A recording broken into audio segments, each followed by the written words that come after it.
ओम शिवोहम शिवोहम शिवोहम। ओम सच्चिदानंद रूपाय विश्वोत्पत्त्यादि Hathaway तापत्रय विनाशाय श्रीकृष्णाय वयं नमः। श्रीकृष्णाय वयं नमः। ओम अज्ञानतिमिरान्धस्य ज्ञानाञ्जनशलाकया चक्षुरुन्मीलितं येन तस्मै श्रीगुरवे नमः। तस्मै श्रीगुरवे नमः। ओम अखंडानंदबोधाय शिष्यसंतापहारिणे सच्चिदानंदरूपाय तस्मै श्री गुरवे नमः। तस्मै श्री गुरवे नमः। ओम। पूर्व प्रसंग में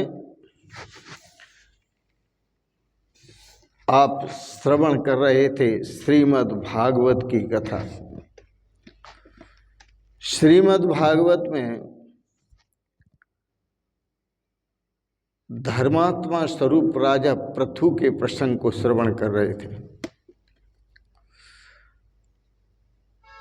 इस पृथ्वी से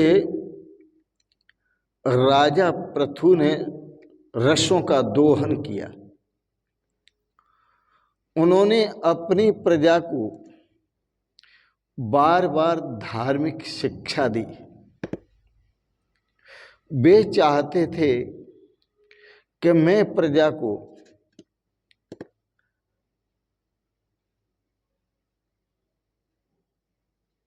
का जो पालन करूं वो धर्म की मर्यादाओं के साथ करूं और इस प्रजा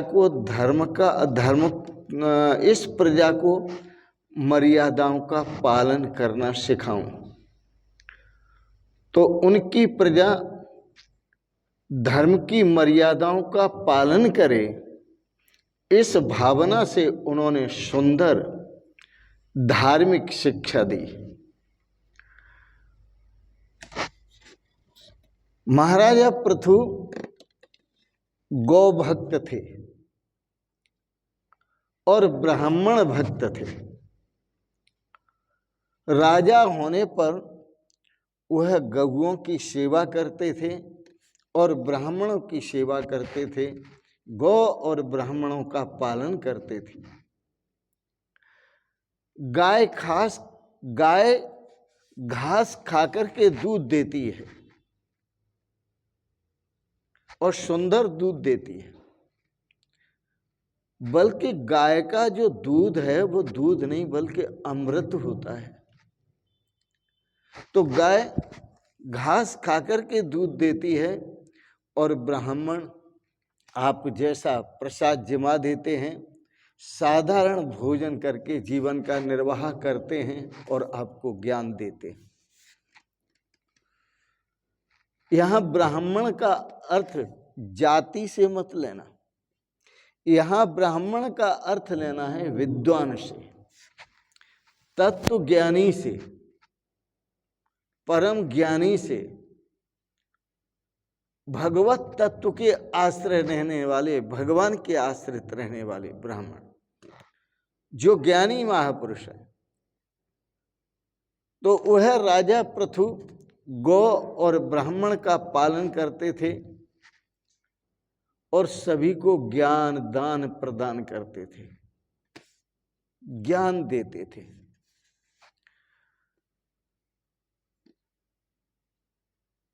गाय और ब्राह्मण के संतुष्ट होने पर वह यह जानते थे कि मैं गौ सेवा करके गाय को संतुष्ट करूंगा और ब्राह्मण सेवा करके ब्राह्मण को संतुष्ट करूंगा, तो गौ और ब्राह्मण के संतुष्ट होने पर इनके आशीर्वाद से बहुत शक्ति मुझे मिलेगी, बहुत ज्ञान मुझे मिलेगा। यह उनकी भावना थी, इसलिए वो गौ सेवा और ब्राह्मण सेवा करते थे। और उनकी ये भी भावना थी कि गौ सेवा करने से, गौ के आशीर्वाद से, ब्राह्मण सेवा करने से, ब्राह्मण के आशीर्वाद से मुझे सुख शांति भी प्राप्त होगी। आजकल के राज्यकर्ता ऐसे सोचें तो प्रजा सुखी हो जाएगी, वो स्वयं भी सुखी हो जाएंगे और प्रजा भी सुखी हो जाएगी। जब संपत्ति की अपेक्षा व्यक्ति अधिक से अधिक संपत्ति एकत्रित करता है, संपत्ति इकट्ठी करता है, संपत्ति को जुटाता है, संपत्ति का संग्रह करता है, लेकिन अच्छे संस्कारों का संग्रह नहीं करता, उसकी दृष्टि संपत्ति पर तो होती है लेकिन अच्छे संस्कारों पर दृष्टि नहीं होती। तो अच्छे संस्कारों का संग्रह करना, अच्छे संस्कारों को धारण करना जिसके मानसिकता में होता है तो उसे धर्म की आवश्यकता होती है, वो धर्म की आवश्यकता समझता है, वो अधिक से अधिक धर्म की आवश्यकता महसूस करता है, उसकी बुद्धिगत भी होती है और वह स्वयं भी धर्म आचरण करके सुखी होता है और धर्मोपदेश करके वह दूसरों को भी सुखी करना चाहता है। धर्माचरण करके तो पहले के राजा धर्माचरण करके स्वयं सुखी होते थे और धर्मोपदेश देकर अपनी प्रजा को भी सुखी रखते थे। राजा जो पृथु थे एक बार अपनी रानी अर्ची के पास बैठे हुए थे कि वहां सनक सनंदन सनत कुमार ऋषि आए। यह ऋषि ब्राह्मण का स्वरूप है, पूर्ण त्यागी हैं, पूर्ण व्रत हैं, ब्रह्मचारी हैं, बड़े संयमी हैं, बड़े तपस्वी हैं। जब वह ऋषि राजा के पास आए तो राजा ने उन ऋषियों के साथ सत्संग किया। उन ऋषियों ने जो सत्संग सुनाया, जो अच्छे संस्कारों की बात कही, उन ऋषियों ने सत्संग में प्रभु के आनंद की बात कही। उस सत्संग में उन ऋषियों ने शाश्वत सुख प्राप्त कैसे होगा उसकी बात कही, शाश्वत शांति कैसे प्राप्त होगी उसकी बात कही, तो शाश्वत आनंद कैसे प्राप्त होगा, सदा रहने वाला आनंद, इसकी बात कही। जब सत्संग सुनाया तो राजा को वैराग्य हो गया और वैराग्य जब हुआ तो राजा अपने राज्य का परित्याग करते हैं और अपनी रानी अर्ची को साथ लेकर के महाराज वन में जाते हैं और वन में जाकर के तप करते हैं। तप का अर्थ होता है इंद्रिय संयम तपः। वो अपनी सभी इंद्रियों पर संयम करते हैं और इंद्रियों की जो वृत्तियां अब तक बहिर्मुख थी, संतों के निर्देशन से, मार्गदर्शन से उन वृत्तियों को वो अंतर्मुख करते हैं और भगवान का ध्यान करते हैं। राजा थे, उनको तत्व ज्ञान नहीं हो पाया, लेकिन सत्कर्म उन्होंने खूब किए जिससे वह अंत में शरीर को त्याग कर राजा पृथु स्वर्ग को गए। सनत कुमारों के उपदेश से उन्होंने वनवास लिया और प्राचीन काल में तो राजा यही काम करते थे, राज त्याग करके वन में जाकर भगवान का भजन करते थे, भगवान का चिंतन करते थे।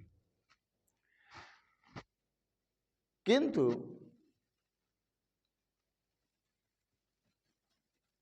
इस संसार में जो संसार अर्थ प्रधान है, जो संसार भोग प्रधान है, तो इस अर्थ प्रधान और भोग प्रधान संसार में, इस काल में, इस कलयुग में वनवास करने की इच्छा नहीं होती, किसी को नहीं होती। लेकिन सुख सभी चाहते हैं, शांति सभी चाहते हैं, आनंद सभी चाहते हैं, परंतु याद रखें, जब किसी को वनवास की इच्छा नहीं होती, तप की इच्छा नहीं होती, फिर उन्हें सुख शांति मिले कैसे? सुख शांति तो वन में वनवास होने से और तप करने से, इंद्रियों पर तप करने से और भगवान का भजन करने से, चिंतन करने से, सुमिरन करने से, ध्यान करने से शांति मिलती है। शांति धन और भोग प्रधान जीवन से शांति नहीं मिलती। पृथु के पश्चात उनका पुत्र हुआ विजिता अश्व, वह राजा बना। वो 3 बंधु थे,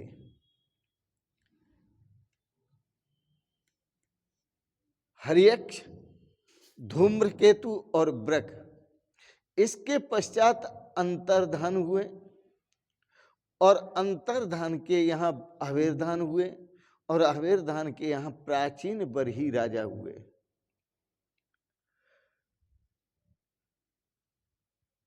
प्राचीन बरही राजा के यहाँ प्रचेता हुए।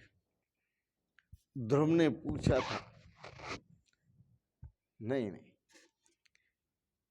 विदुर जी ने मैत्रेय जी से पूछा था, राजा परीक्षित ने श्री सुखदेव जी से पूछा था कि ये प्रचेता कौन थे।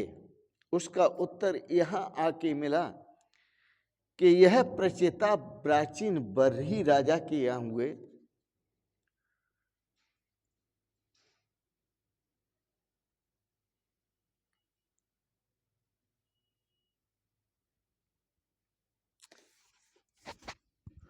प्रचेता नारायण सरोवर के किनारे आए।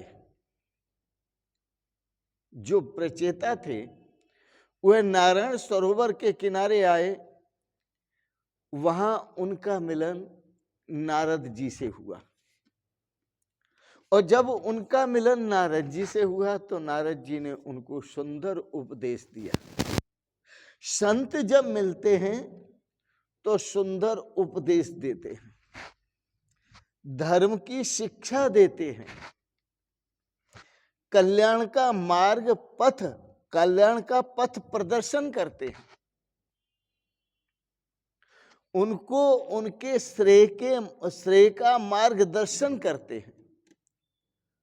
तो उन प्रचेताओं को जब नारद जी मिले तो नारायण सरोवर के किनारे प्रचेताओं को नारद जी ने रुद्र गीता का उपदेश दिया।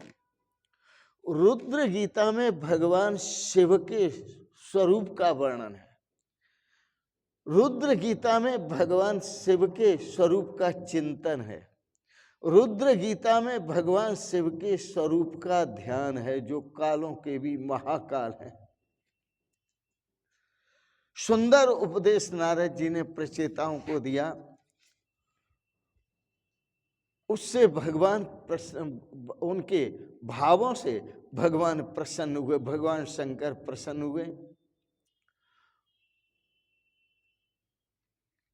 और जब भगवान शंकर प्रसन्न हुए तो भगवान शंकर ने कहा, तपध्वम, तप करो।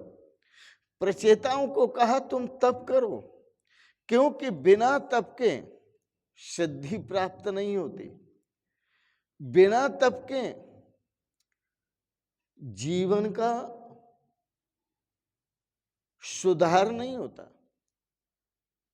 बिना तप के धन और भोग की जो आसक्ति है भोगों की वो समाप्त नहीं होती। इसलिए प्रचेताओं को कहा, भगवान शंकर ने तपध्वम, प्रसन्न होकर तप करो। बिना तप किए सिद्धि नहीं मिलती, सुख नहीं मिलता, शांति नहीं मिलती, आनंद नहीं मिलता।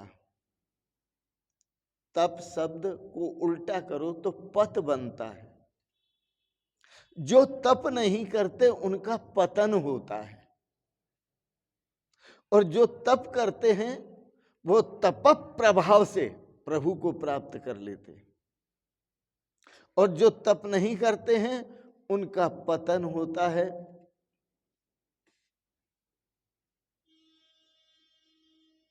इसलिए वो प्रचेता भगवान शंकर की ऐसी आज्ञा मानकर तप करते हैं, और भगवान शंकर तप की आज्ञा देकर के अंतर ध्यान हो जाते हैं। शंकर के बताए हुए, भगवान शंकर के बताए हुए स्तोत्रों का जाप करते हैं, मंत्रों का जाप करते हैं, नाम का जाप करते हैं। प्रचेता तपश्चर्या करने लगे। नारद जी ने उस समय प्राचीन बरही राजा से एक प्रश्न किया, क्योंकि प्राचीन बरही राजा के यहाँ ये प्रचेता हुए। प्राचीन बरही राजा से एक प्रश्न किया कि तुमने यज्ञ तो अनेक किए हैं, क्योंकि पहले राजा लोग होते थे वह बड़े बड़े अश्वमेध यज्ञ करते थे। तो नारद जी ने प्राचीन बरही राजा से प्रश्न किया, तुमने यज्ञ तो अनेक किए हैं, क्या तुम्हें उन यज्ञों से शांति मिली? क्या तुम्हें उन यज्ञों से सुख मिला? क्या तुम्हें उन यज्ञों से शाश्वत आनंद मिला? प्राचीन बरही राजा बड़े ईमानदार थे। उन्होंने कहा, महाराज, न सुख मिला है, न शांति मिली है, और न आनंद मिला है। नारद जी ने कहा, जब बड़े बड़े यज्ञ करने से तुम्हें सुख शांति और आनंद नहीं मिला तो तुम यह यज्ञ क्यों कर रहे हो? प्राचीन बरही राजा ने उत्तर दिया, प्रभु, मैं यज्ञ तो इसलिए कर रहा हूं कि मेरे पास बहुत सारा धन है। यज्ञ करके मैं उस धन का सदुपयोग कर रहा हूं। क्यों? यज्ञ में इस संपत्ति को मैं समाज सेवा में लगा रहा हूं। तो यह समाज सेवा जो संपत्ति है, उस संपत्ति का सदुपयोग समाज सेवा में किया जाए, इससे बड़ा कोई यज्ञ नहीं है। तो महाराज, मैंने आज तक यही समझा है, तो मैं इसका समाज सेवा में यज्ञ करके सदुपयोग कर रहा हूं।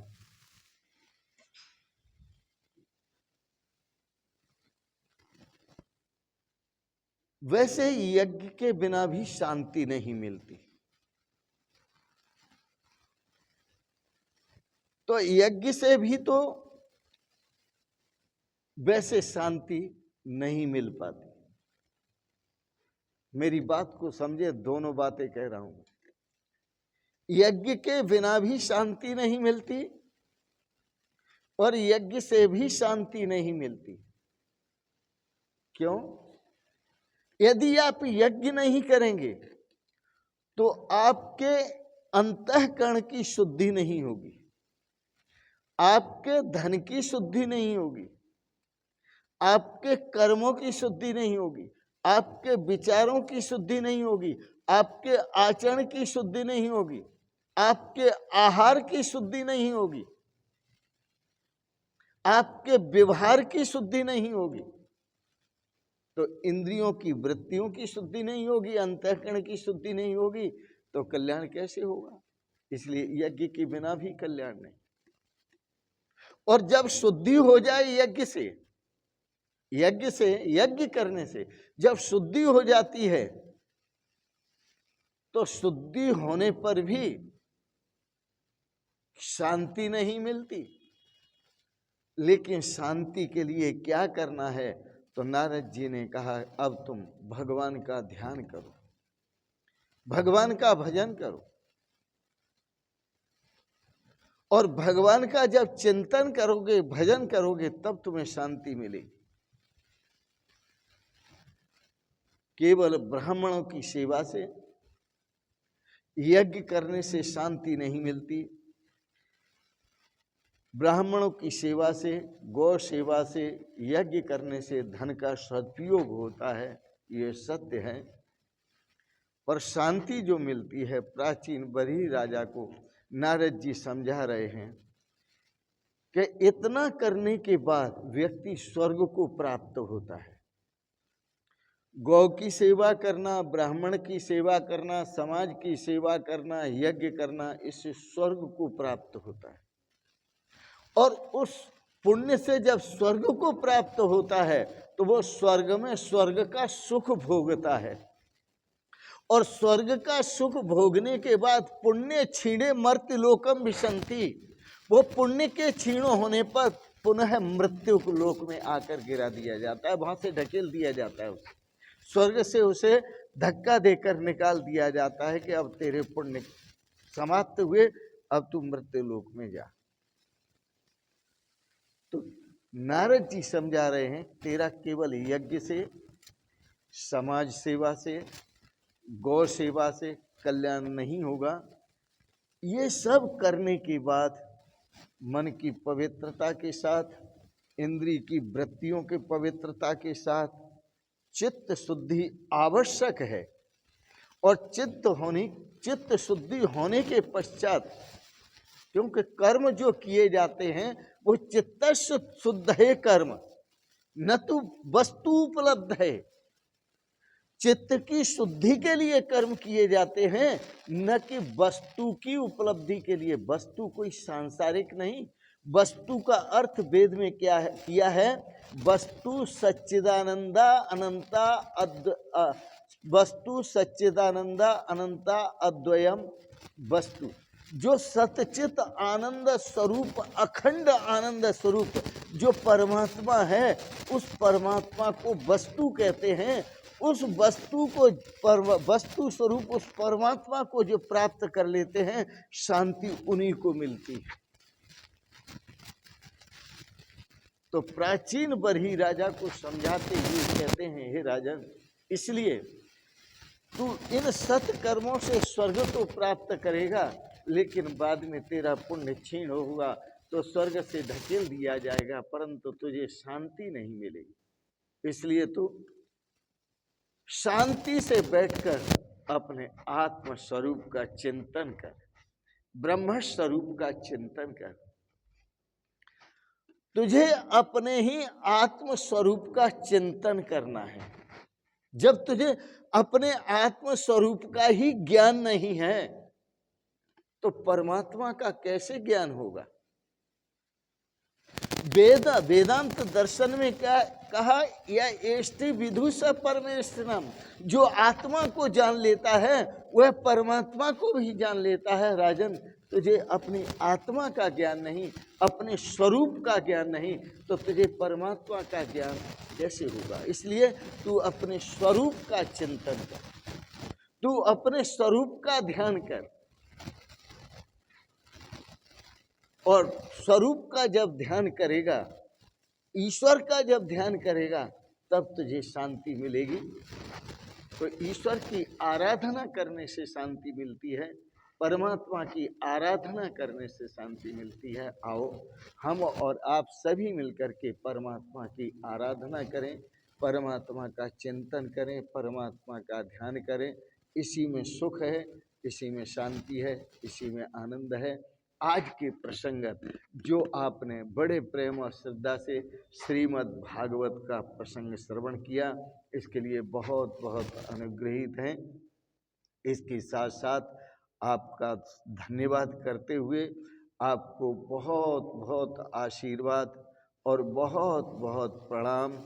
शिवोहम शिवोहम शिवोहम।